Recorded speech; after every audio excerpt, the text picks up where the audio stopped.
It was a high-speed crash. I believe he was going at least 80 kilometers an hour. So there was a technical malfunction that caused him the crash. Fortunately, although he had skin loss, but no other serious injuries.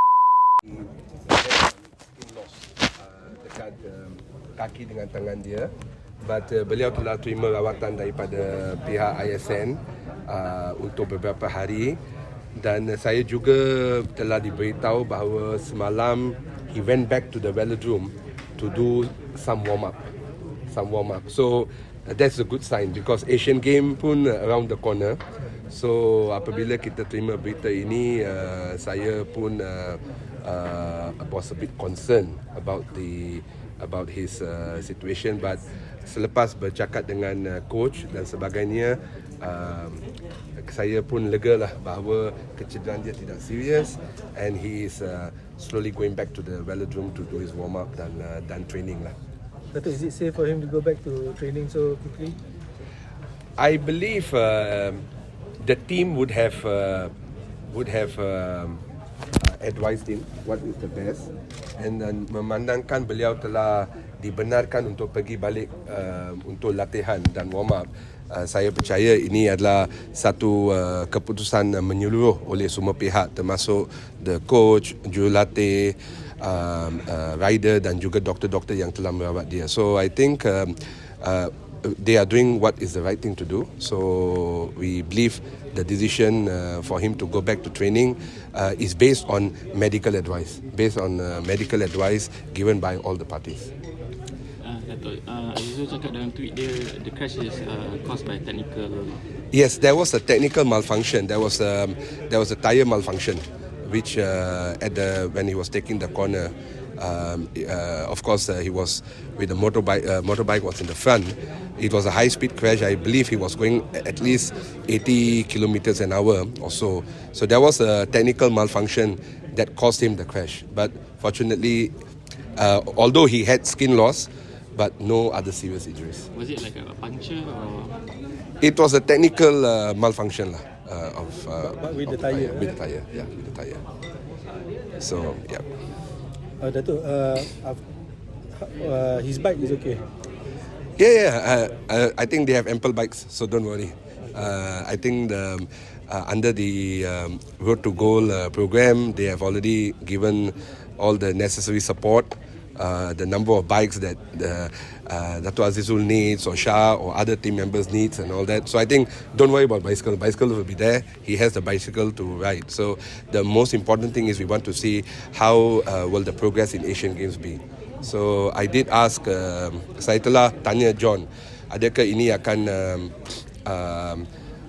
menjejaskan sedikit performance dia, prestasi dia di kejohanan Asia. He said ini kita akan lihat, perhaps maybe a little, not too sure, tetapi ini mereka masih ada masa lah untuk beliau to get well. But I think he's already back on training, so I think his motivation is high and he's very committed towards Asian Games lah.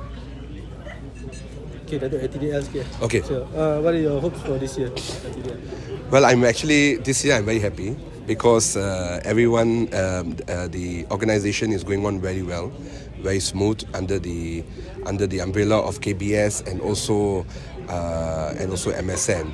Majlis Syukur Negara telah membuat satu kerja yang cukup baik bersama-sama dengan pasukan mereka, dengan penajaan yang telah diterima daripada Petronas, the line Tourism Malaysia dan sebagainya. So I believe this event will go on well without any hiccups. So saya teruja lah untuk melihat acara ini yang akan berlangsung pada 23 hari bulan September ini. Tu ada sebarang perbincangan untuk penjenamaan semula LTdL tu. Penjenamaan semula contohnya you mean di Malaysia tukar nama? Ya, sebab kehadiran Petronas kan. Actually sekarang nama telah dikenali Petronas di Langkawi. Sebab dia ada Penaja perdana. Tetapi kalau nak katakan untuk tukar nama, you ask me frankly, personally, and I think Datuk Syapawi also telah menjelaskan tadi bahawa the branding that telah di-create oleh Li Tua di Langkawi sejak 1996 telah dikenali di seluruh dunia. I think it's not sebab nama Li Tu Langkawi, so kita we must go to Langkawi dan sebagainya. Kita ada jelajah Malaysia. Kita pun ada tour Malaysia juga yang tapi itu cerita lain lah. Tapi for Li Tu Langkawi, penjenamaan kepada nama-nama lain, saya rasa saya tidak beberapa setuju dengan itu. Sebab ini nama telah dikenali di seluruh dunia. Semua negara, semua pasukan kenali nama Li Tu Langkawi. Kalau you tukar je nama, you are changing the branding, you are starting from scratch. So I think isu menukar nama tidak akan timbul, dan kita PKBM pun akan sentiasa menyokong supaya nama Li Tu Langkawi dimaintainkan. So, pernah ditimbulkan Datuk dalam meeting ke? Tak ada, ini adalah ura-ura percakapan yang telah dibuat oleh pihak-pihak dan sebagainya, tukar nama ini, tukar nama itu. Di parlimen pun orang ada, member parlimen pun ada cakap di parlimen, tukar nama dan sebagainya.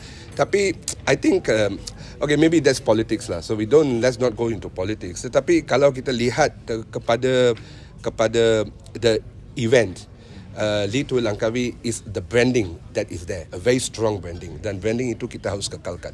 Adakah you lihat kereta tukar nama kepada kereta lain, like branding Mercedes Benz tukar nama lain? No, it's the branding of the event. So Tour de France, why it's called Tour de France, dan selama-lamanya dia pun pergi kadang-kadang ke negara lain or to other places, but so I think it's the branding that's most important.